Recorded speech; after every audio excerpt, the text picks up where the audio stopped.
Hello दोस्तों, welcome to our channel MD math solution. और आज की इस वीडियो में हम करेंगे परसेंटेज के कुछ और क्वेश्चन को। पिनैकल पब्लिकेशन की बुक से हम परसेंटेज को करा रहे हैं, तो देखते हैं परसेंटेज के कुछ और क्वेश्चन। आगे के क्वेश्चन देखते हैं। आज का पहला क्वेश्चन नंबर 14 कह रहा है कि ए बी तथा सी अपने वेतन क्रमशः 8%, 7% व 9% भाग एक पुण्यार्थ ट्रस्ट में दान कर देते हैं। ए और बी के वेतन समान हैं तथा उनके दान में 269 रुपये का अंतर है। ए और बी का कुल दान सी के दान से 1185 रुपये अधिक है। ए और सी का कुल दान ए बी तथा सी कुल वेतन में कितना परसेंट है? देखिए, ये ए है, ये बी है और ये सी है।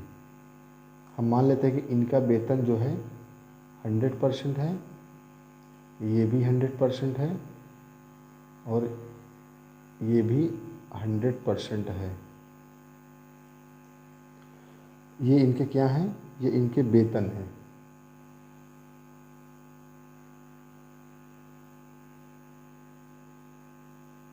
ये इनके वेतन हैं।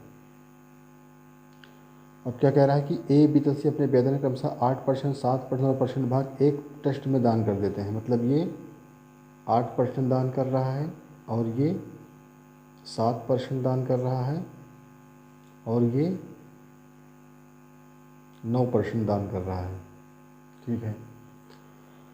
अब क्या कह रहा है? कह रहा है कि ए और बी के वेतन समान है तो उनके दान में 269 रुपये का अंतर है। मतलब ए और बी के वेतन में 269 रुपये का अंतर है। मतलब इसका और इसका डिफरेंस कितना है? 1% का है। तो ए और बी के वेतन में 269 रुपये का अंतर, मतलब 1% की वैल्यू क्या हो जाएगी? 259 हो जाएगी। तो 100% की वैल्यू कितना हो जाएगी यहाँ पे? 259 डबल ज़ीरो और ये भी 259 डबल ज़ीरो। ठीक, चूँकि 1% की वैल्यू 269 तो 100% की value 259 double zero, 259 double zero. चूँकि ए और बी का वेतन दोनों समान है। अब क्या कह रहा है कि ए और बी का कुल दान सी के दान से 1185 रुपये अधिक है। तो देखिए, हम यहाँ से क्या निकाल लेते हैं? ए का दान निकाल लेते हैं। ए का दान बराबर, ए का दान कितना है? 8% है। तो 1% की वैल्यू 259, तो 8% की वैल्यू क्या हो जाएगा? 8 गुणे में 259 क्या हो जाएगा? ये 8 9 72 की 2 हासिल 7, 8 5 40 7 47 की 7 हासिल 4, 8 दूना 16 4 20। ये ए का दान आ गया। अब क्या कह रहा है? ए और बी का कुल दान सी के दान से 1185 रुपये अधिक है। तो बी का दान यहाँ से निकाल लेते हैं। बी का दान बराबर क्या हो जाएगा?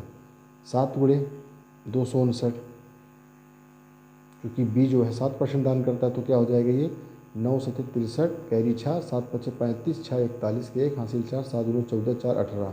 क्या कह रहा है? ए और बी का कुल दान सी के दान से 1185 रुपये अधिक है। तो ए प्लस बी का कुल दान बराबर क्या हो जाएगा? इसको जोड़ लेंगे हम। 3 2 5 और ये 7 1 8 और ये 8 और ये 2 1 3, 3885। तो अब क्या निकालेंगे हम? सी का दान निकालेंगे। सी का दान क्या हो जाएगा? सी का दान बराबर क्या हो जाएगा? कह रहा है कि ए और बी का कुल दान सी के दान से 1185 रुपये अधिक है। तो इसमें से 1185 हम घटा देंगे। तो ये जीरो, ये जीरो, ये 7 और ये 2, ये हमारा क्या? सी का दान आ गया। अब देखिए, सी कितना दान करता है? 9%। तो 9% की वैल्यू क्या हो जाएगी? 2700 की। क्योंकि सी का दान 9% है और सी का दान यहाँ पे 2700 है, तो 9% की वैल्यू कितनी? 2700 हो जाएगी। तो 1% की वैल्यू कितनी हो जाएगी? 300। तो यहाँ से 100% की वैल्यू कितनी हो जाएगी? 30,000। तो मतलब ये क्या आ गया? सी का वेतन आ गया। अब क्या कह रहा है हमसे? कह रहा है कि ए और सी का कुल दान, ए और सी का कुल दान ए बी तथा सी के कुल वेतन का कितना प्रतिशत है? ए और सी का कुल दान, ए प्लस सॉरी ए प्लस सी का दान बराबर क्या हो जाएगा? ए का दान कितना है? इतना है। सी का दान कितना है? 2700 है। मतलब 20 72 प्लस ये 2700, इसको जोड़ेंगे तो 2 7 और ये 7 और ये 2 2 4। कह रहा है कि ए और सी का कुल दान ए बी तथा सी के कुल वेतन का कितना परसेंट है। तो यहाँ से ए प्लस बी प्लस सी का वेतन निकाल लेंगे हम। तो क्या हो जाएगा, ए प्लस बी मतलब ये 259 प्लस 259 प्लस 30,000।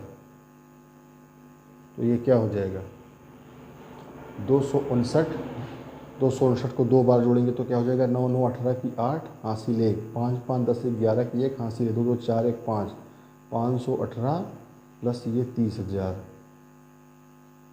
तो क्या हो जाएगा, ये 0 0 और ये 8 और ये 1 और ये 5 3 8, 818 ये क्या आ गया, ए प्लस बी प्लस सी का कुल वेतन। अब हमसे प्रश्न में क्या कह रहा है, क्वेश्चन में कह रहा है कि ए और सी का कुल दान मतलब ए और सी का कुल दान मतलब 4 7 7 2 और ए प्लस बी प्लस सी के कुल वेतन का कितना परसेंट है, मतलब ए बी सी के कुल वेतन का कितना परसेंट है, मतलब ए प्लस सी का दान ए बी तथा सी के कुल वेतन का कितना परसेंट है।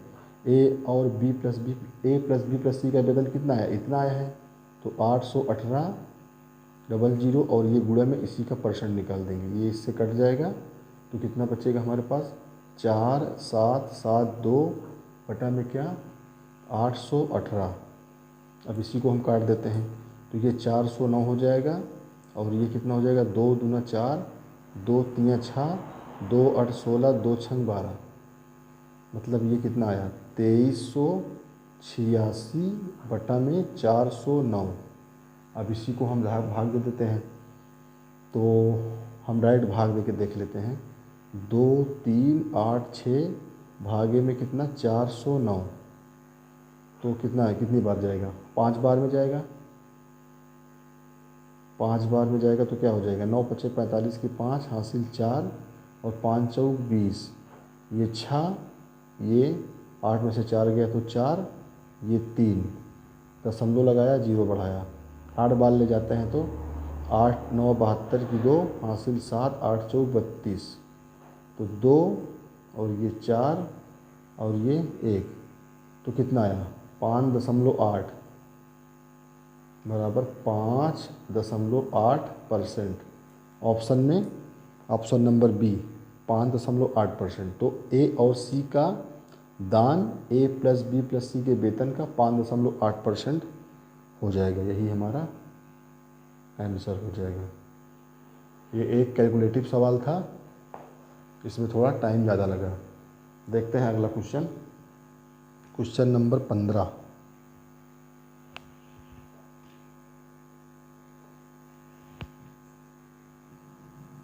देखते हैं क्वेश्चन नंबर 15। क्वेश्चन नंबर 15 में क्या कह रहा है हमसे, एक विद्यालय में 4% छात्र वार्षिक परीक्षा में शामिल नहीं हुए, परीक्षा में शामिल होने वाले 10% छात्र परीक्षा पास नहीं कर सके। शेष छात्रों में से 50% को डिक्टेंशन अंक मिले तथा 425 छात्र परीक्षा तो पास कर गए लेकिन उन्हें डिक्टेंशन अंक नहीं मिले। विद्यालय में छात्रों की कुल संख्या कितनी है। तो मान लेते हैं, माना कुल छात्र बराबर x मान लेते हैं, कुल छात्र हमने x मान लिया। तो क्या कह रहा है कि 4% छात्र वार्षिक परीक्षा में शामिल नहीं हुए, तो शामिल कितने हुए 96%, मतलब x का 96% ये परीक्षा में शामिल हुए। अब क्या कह रहा है, परीक्षा में शामिल होने वाले 10% छात्र परीक्षा पास नहीं कर सके। जब 10% छात्र पास नहीं कर सके तो पास कितने किए 90%, ये इसी का 90% हो जाएगा। अब क्या कह रहा है, शेष छात्रों में से 50% को डिक्टेंशन अंक मिले तथा 432 छात्र परीक्षा तो पास करे लेकिन उन्हें डिक्टेंशन अंक नहीं मिले। मतलब शेष छात्रों को 50% डिक्टेंशन अंक मिले, तो मतलब इसी का 50% को डिक्टेंशन अंक मिल रहा है तथा 432 छात्र परीक्षा तो पास कर गए लेकिन उन्हें डिक्टेंशन अंक नहीं मिले। मतलब ये इसकी वैल्यू किसके बराबर हो जाएगी 432 के। बस इसी को सॉल्व कर लेते हैं, x की वैल्यू आ जाएगी। तो x गुणे 96/100 गुणा में 90/100 और ये गुणा में 50/100 और ये गुणा में ये बराबर 432 हो जाएगा। इसी को काट लेते हैं हम।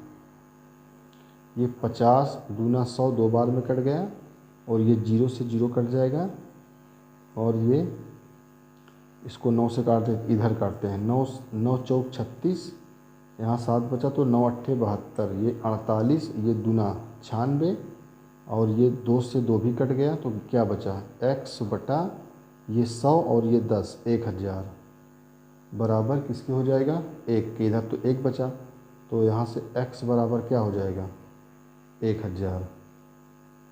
तो मतलब विद्यालय में छात्रों की संख्या कितनी आ गई, 1000। यही हमारा आंसर हो जाएगा। देखते हैं क्वेश्चन नंबर 16।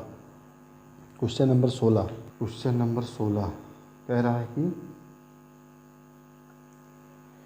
एक व्यक्ति का मासिक वेतन 50,000 रुपये था। वह 3 मदों पर खर्च करता था। व्यक्तिगत एवं पारिवारिक व्यय ई कर टी और परोपकार पी तथा शेष राशि उसकी बचत थी। ई आय का 50%, टी ई का 20% और पी टी का 15%। जब उसकी आय 40% बढ़ गई तो उसने ई के औसत स्तर को बनाए रखा, लेकिन टी ई का 30% और पी टी का 20% हो गया। उसकी नई बचत पहले की बचत से कितने % अधिक या कम है, दशमलव के एक स्थान तक।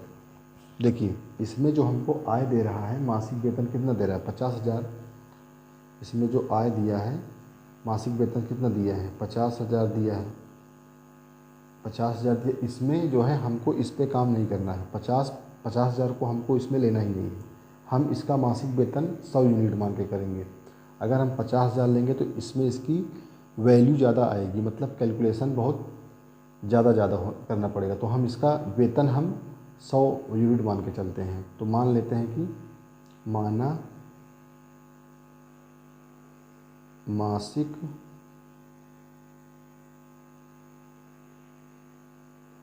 वेतन बराबर 100 यूनिट, 100 यूनिट मान के करते हैं। तो क्या कह रहा है, वह 3 मदों पर खर्च करता है। व्यक्तिगत एवं पारिवारिक व्यय ई कर टी और परोपकार पी। देखिए, उसके खर्च जो हैं वो 3 टाइप के हैं। एक तो ई है, व्यक्तिगत एवं पारिवारिक व्यय, और एक टैक्स मतलब टी है, कर है, और एक क्या है, परोपकार है, पी है। ये उसका, इसका क्या है, इसका ये खर्च है, और ये इसका यहाँ पे क्या है, मासिक वेतन 100 यूनिट है, 100 यूनिट है इसका मासिक वेतन। अब देखिए क्या कह रहा है कि ई आय का 50%, मतलब उसका मासिक वेतन हमने 100 यूनिट माना, तो ई जो है वो ई मतलब वो परोपकार एवं व्यक्तिगत एवं पारिवारिक व्यय ई, मतलब ई आय का 50%, मतलब ई मतलब इसका आय का 50%, मतलब ई कितना, ई पे कितना खर्च कर रहा है, वो 50 करेगा। 100 यूनिट का 50% लगाएं तो 50 हो जाएगा। 100 यूनिट का 50% 50 हो गया। अब क्या कह रहा है, टी ई का 20%, टी जो है वो ई का 20%, मतलब टी जो है ये इसका ई का जो है 20% करता है। तो 50 का 20% क्या हो जाएगा, तो 50 का 20% ये 10 हो जाएगा। अब क्या कह रहा है वो पी टी का 15%, पी जो था वो टी का 15%, मतलब ये 10 का 15% क्या हो जाएगा, 1.5 हो जाएगा। ये इसका खर्च था। अब इसके हम सब खर्च को जोड़ लेते हैं तो कितना हो जाएगा, 50 10 60 और 61.5, 61.5 ये इसका कुल खर्च है। अब इसकी हम सेविंग देख लेते हैं, बचत कितना करता है, बचत बराबर क्या हो जाएगा, इसका 100 यूनिट में से हम 61.5 हम घटा देते हैं तो क्या आ जाएगा, यहाँ पे सेविंग क्या आ जाएगी, बचत कितनी आ जाएगी, 38.5 आ जाएगा। ये इसकी बचत हो गई। अब क्या कह रहा है, अब कह रहा है कि जब उसकी आय 40% बढ़ गई, मतलब इसको हम 2 पार्ट में करते हैं। पहले इसकी मासिक वेतन 100 यूनिट थी। अब क्या कह रहा है, जब उसकी आय 40% बढ़ गई, मतलब अब उसकी आय कितनी हो गई, 140 हो जाएगी। जब 100 यूनिट, 100 का 40% बढ़ेगा तो 140 हो जाएगी। 140 यूनिट, 140 यूनिट। जब उसकी आय 40% बढ़ गई तो उसने ई के औसत स्तर को बनाए रखा, मतलब यहाँ पे ई जो है वो पहले में 100 यूनिट में 50% खर्च करता था, तो अब यहाँ पे वो ई पे जो है वो 50% ही खर्च करेगा। तो मतलब यहाँ पे ई की वैल्यू क्या आ जाएगी, 70 आ जाएगी, ये 140 का 50%। और पी टी का 20%, पी जो है वो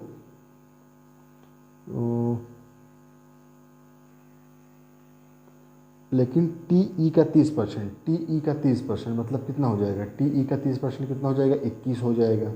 और पी टी का 20%, पी टी का 20% मतलब कितना हो जाएगा, टी का 20% मतलब 21 का 20 मतलब पी टी का 20% मतलब 21 का 20% कितना होगा, 21 का 20% हो जाएगा और 20 पंचे 100, 5 चौक 20, 2, 4.2, 4.2, 4.2।